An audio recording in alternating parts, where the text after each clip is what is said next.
Hi, everybody. This is Andrea Paquette. I am the CEO and co-founder of Stigma-Free Mental Health Society, and I'm so happy to be joined here today for one of our podcasts, which is going to be so much fun, by Holly and Francesca. But before I introduce them, I just wanted to say that our podcast around mental health is really about stories, experts, even the science and the stigma around mental health, one conversation at a time, breaking down that stigma. So I am going to be digging in today with our guests, and I am super happy and excited because this topic is something very close to my heart. How can we better support children's mental health long before a crisis ever hits? So first, I'm going to welcome Dr. Francesca Paraplosho. See, I couldn't say it.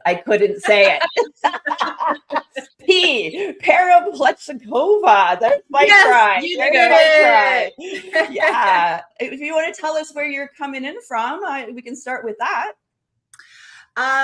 So I am a clinician, I'm a researcher, I'm a trainer. I wear multiple hats, but all of that with one mission.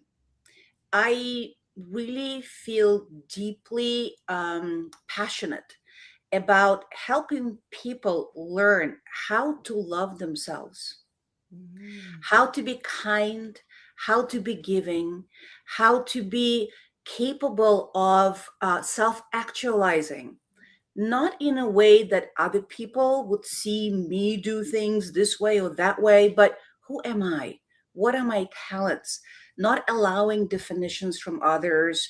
And very importantly, starting as early as possible with, even before the child is born, if you're thinking about creating a family, starting a family, learning how to be nice and kind and giving to yourself, improving your relationship with self so that you can indeed instill it in your children way before they are born. So you're preparing for it. And of course, my main occupation is already working with children who have sustained some traumas, who have sustained harmful invalidation, who developed emotional and behavioral dysregulation, not because their parents are neglectful or abusive. No, most parents that I meet are wonderful, caring, capable parents and individuals. They just don't know how to necessarily parent that particular child, right? So my passion is in parenting, starting as early as possible, and most importantly, helping people improve relationship with self so that they can develop a capacity to be nice, kind, and giving to other people. Perfect. Thank you, Dr. Francesca.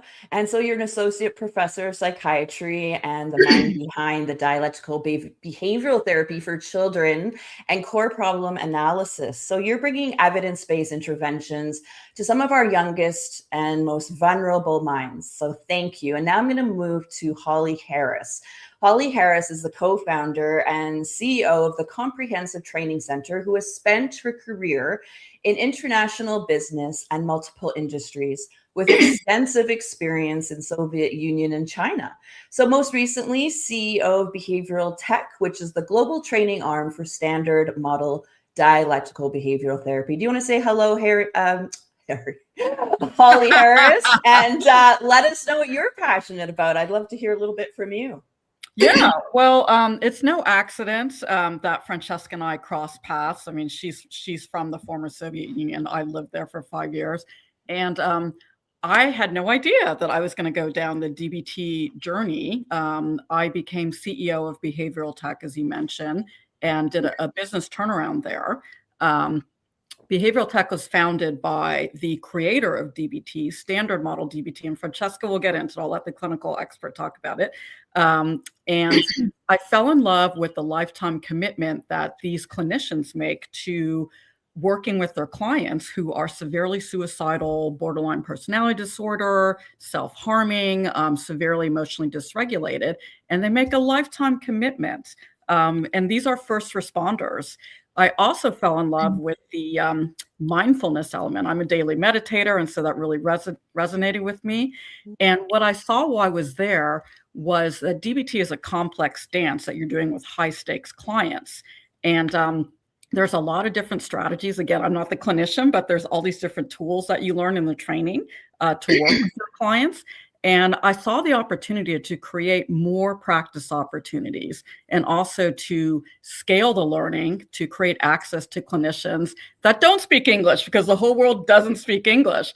And so that was really the catalyst for starting CTC, as we call it, to create an opportunity for one, to scale the training, increase access, and build a practice engine, which we're just starting down the road on, like a tennis player using a ball machine to practice their serve and bake it into their muscle memory. It's kind of the same analogy. So that's my 2-second version.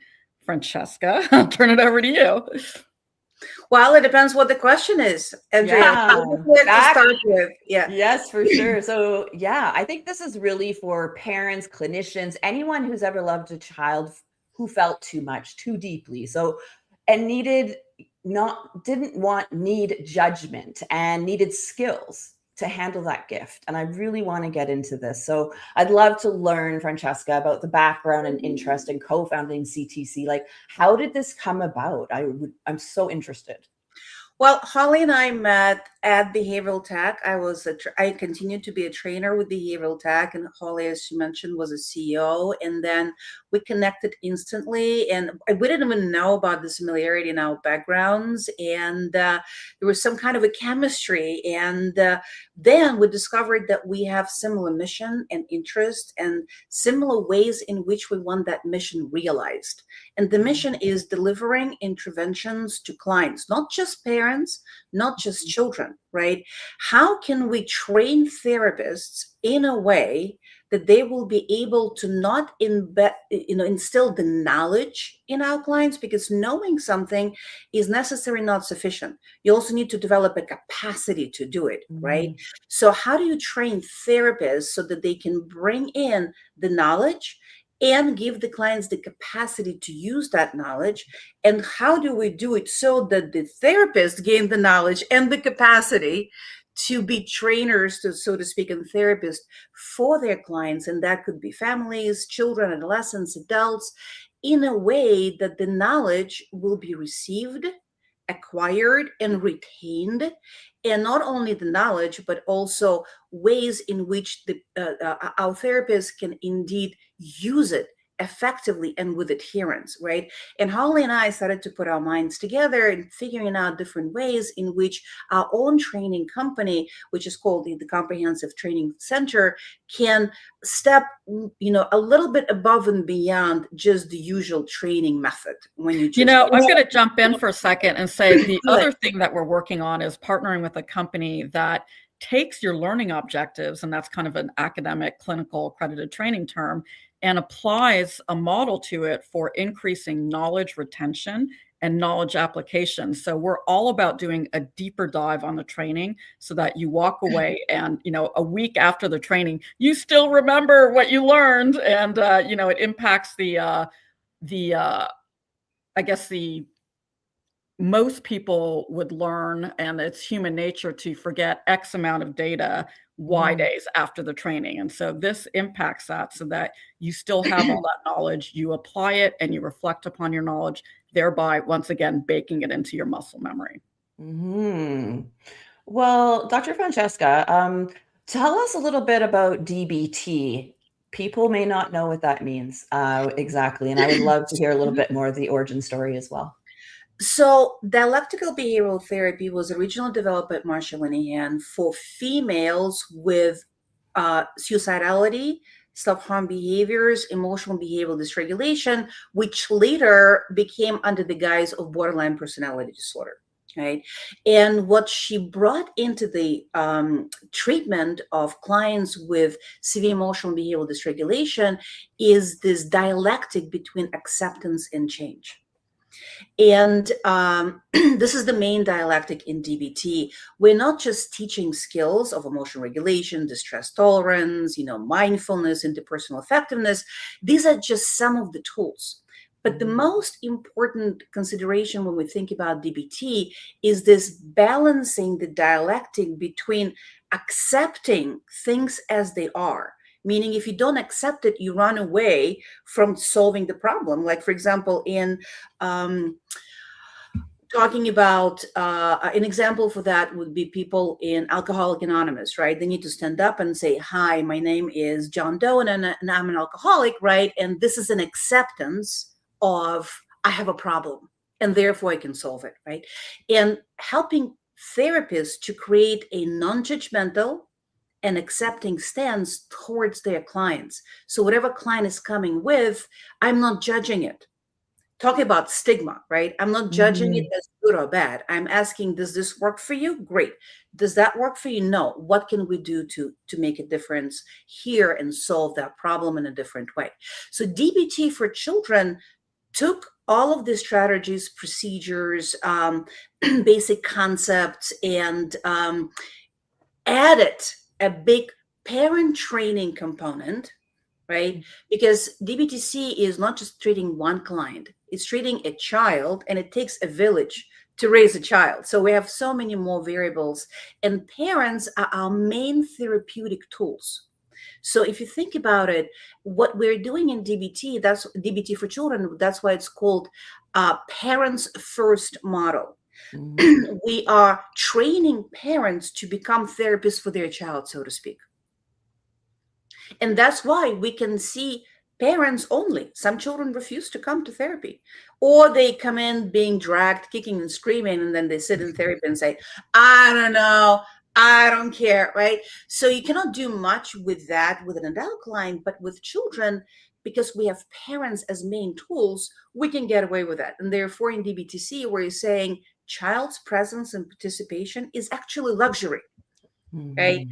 What we do need is we need parents who are committed, who know what they're committing to. They're informed about what's going to happen, what they will be asked to do, and actually give us the informed consent to proceed, right? They're committing to the treatment. Then we can do a lot of things with and with or without the child actually being present in therapy. So what DBTC actually introduced to DBT standard model, number one, big parent training component, right?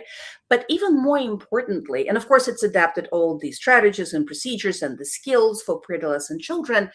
But most importantly, what I would like to highlight is it brought in another model, another model for assessment and intervention, which is called core problem analysis. So it brought in another dialectic into the DBT. And to understand what I mean is, I'm going to give you some terms, right? So DBT standard model specifically targets what's called external controlling factors. What is it? Stressors that come from external environment, and how I deal with them, usually ineffectively, right? Screaming, yelling, temper tantrums, drug, alcohol use, suicidality, self-harm. These are not problems in themselves. These are solutions to problems, right? I Mhm. feel emotionally overwhelmed. I cut myself, and it does, in a moment, reduces my emotional arousal, right? It becomes a problem in its own right, but it comes as a solution first. So what we do with that is say, instead of self-harm, use these techniques that are more, that may be more effective in a sense of it's not going to produce a whole new can of worms for you and still help you to reduce your emotional arousal, a different way of problem solving and coping. Yeah. So this is external controlling factors that are eliciting, reinforcing, shaping, extinguishing, punishing our behaviors that between me and the external environment, right? So this is in a way a level of the symptom. Now, but where do those symptoms come from? What is the level of the problem? So again, this is my relationship with external environment, right? External controlling factors.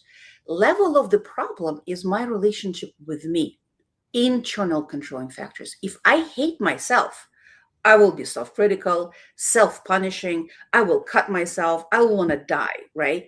If I cannot control the only thing I can, me, I'll try to create what's called an illusion of control.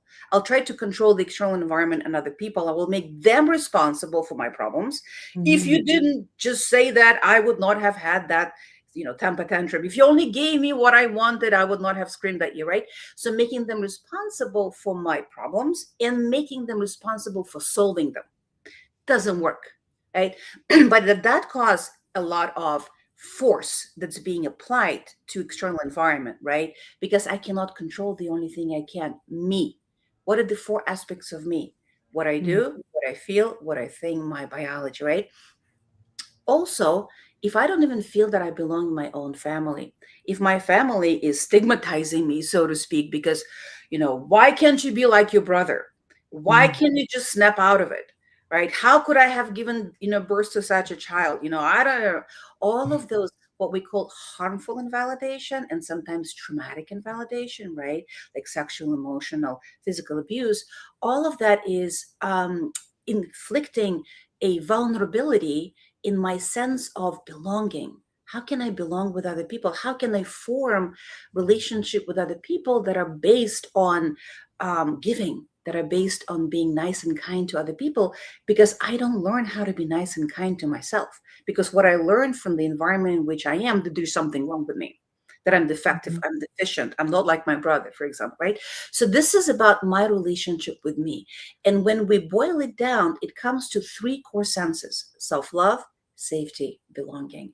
And DBTC is at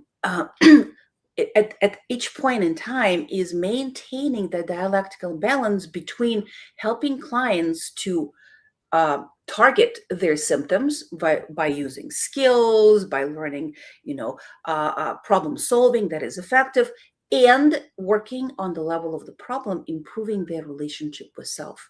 Once the relationship with self is solid, improved, we no longer need skills.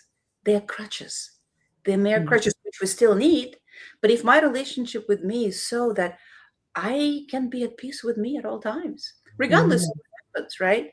I can control the only thing I can. Me, I don't need to control other people with temper tantrums, threats, and all the things. I'm giving to myself. Therefore, I can be giving to others, right? So, in a way, what we're doing is pretty much the same thing that what we started the conversation with. We're giving clients knowledge on what to do, all the skills, dialectical thinking, problem solving, and we're giving clients the capacity to use all of those techniques by helping them improve relationship with self.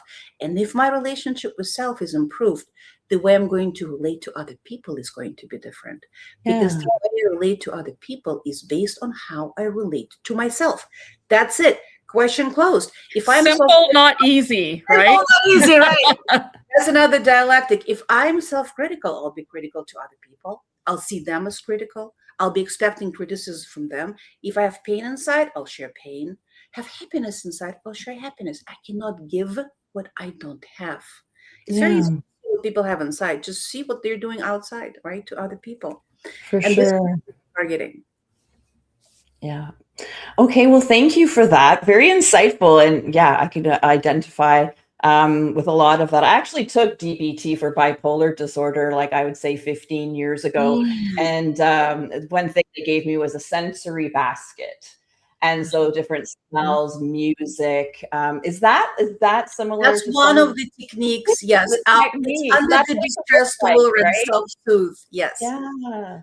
See, so I Just always one of think, the skills. yeah, just one of the skills for sure. So like the sensories, and I was just trying to think of like what the therapy could look like, or a child or teen experience, or a parent having it and actually doing it. So that's what I was just trying to think of, thinking of my own personal experience.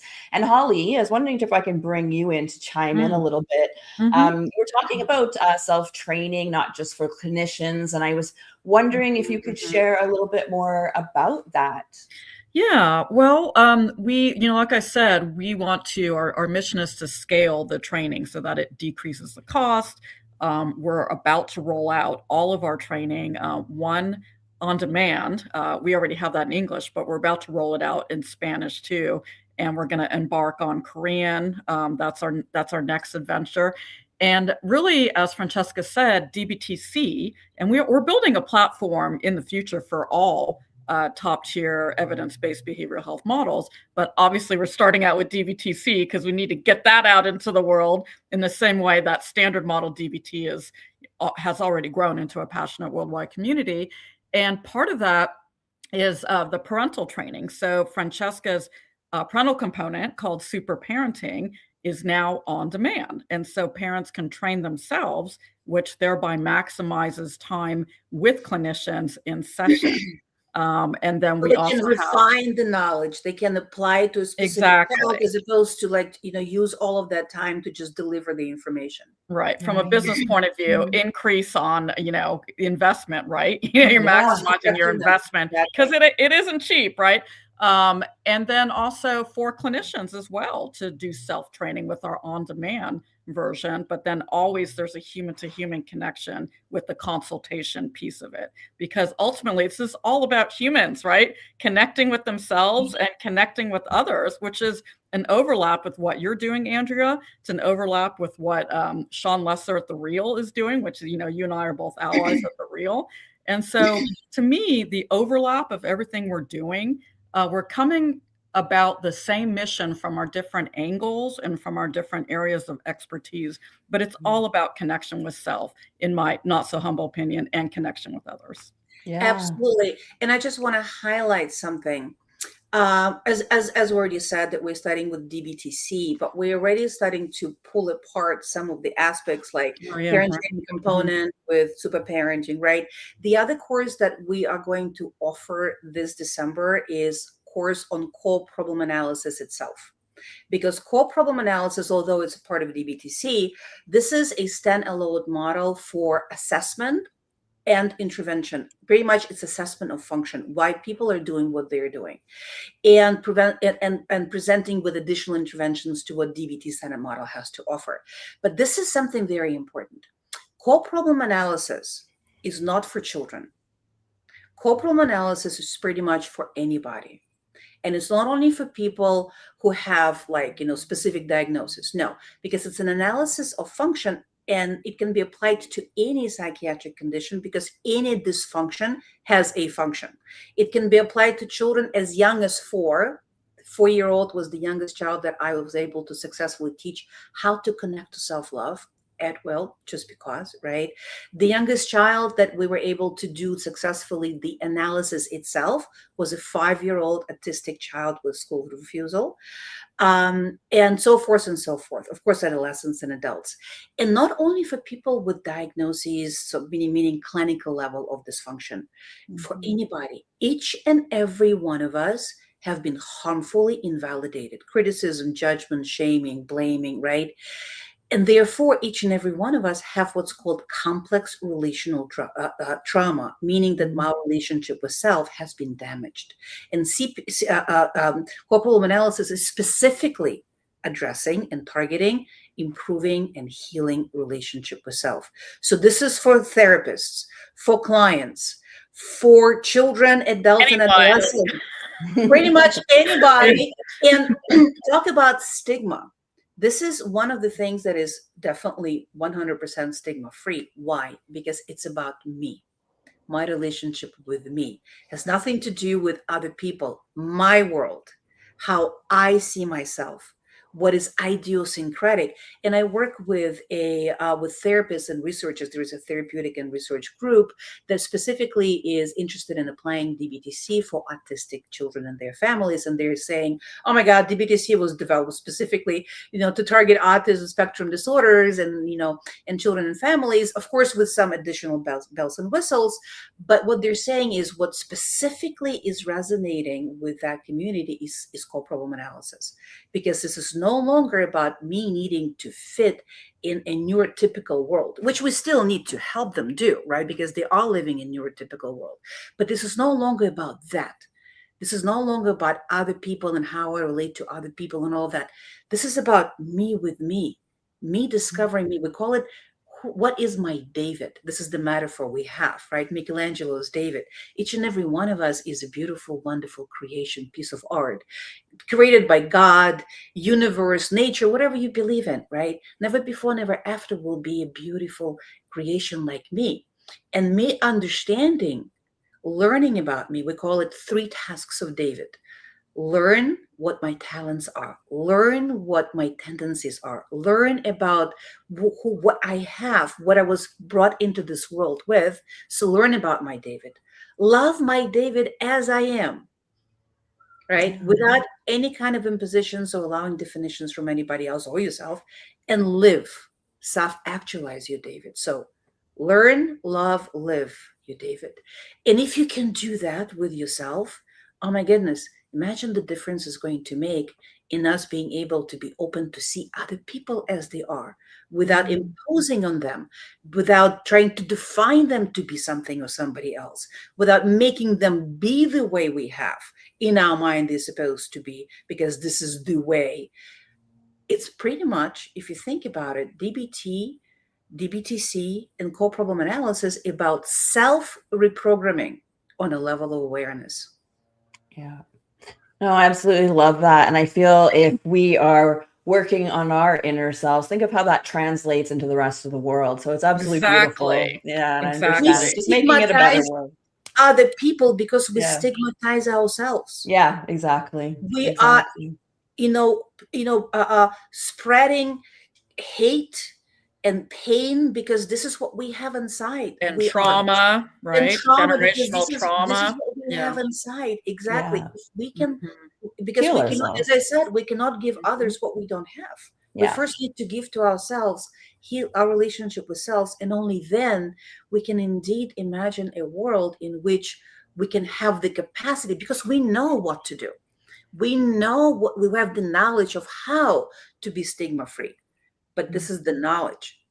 The capacity to actually use that knowledge comes from me inside. I need to first stop stigmatizing myself, being critical towards myself, being abusive towards myself. Only Ashamed. then I can stop doing it with others. Yeah. Okay, well, we've come to our time, and I have so enjoyed talking to you two ladies today. Brilliant. Beautiful. Thank you so much. Pleasure is all Back mine. at you. But before we go, where can people find out, Holly, maybe if you'd like to share first about your work, where people could find you, if anybody wanted to follow up and learn more? Yeah, and I guess, okay, we don't have a chat function here, but it's the URL is comprehensive training, all one word, Yeah. .org.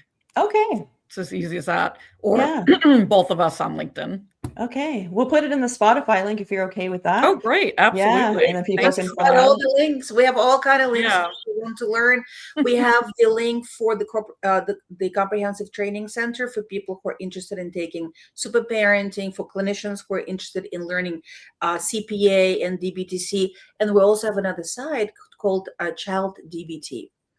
And this is about the intervention itself. This is a lot of psychoeducation for families and for clinicians to learn more about the treatment, both DBTC and core problem analysis.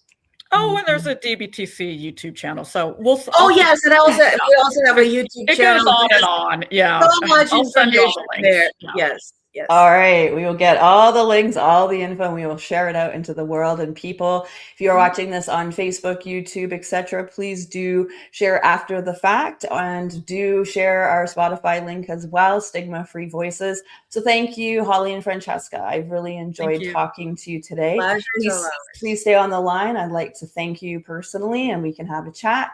And I hope everybody has a wonderful day. Please know that you do matter. You do make a difference. And at Stigma-Free Mental Health Society, we applaud you for living stigma-free in this world. And you know what? It's a journey, and one step at a time. So thank you, everybody, and have a wonderful rest of your week. Take care.